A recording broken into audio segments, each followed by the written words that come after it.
Oradan yol keçirlər. Nə belə eləyirsən? Assaqqal kişisən. Qamureska çıxırsan.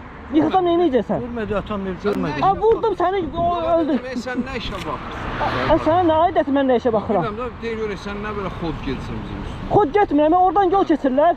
Geç qadamama çıxırsan. Bilmədi də atam. Vurdum səni, ya da mən yıxıldım, nə olacaq? Hala sənin özünü vuracaqlar, belə. Mənə vurmayacaqlar. Fəqət mən vuracaq. Mənə vura anasından olmayıb.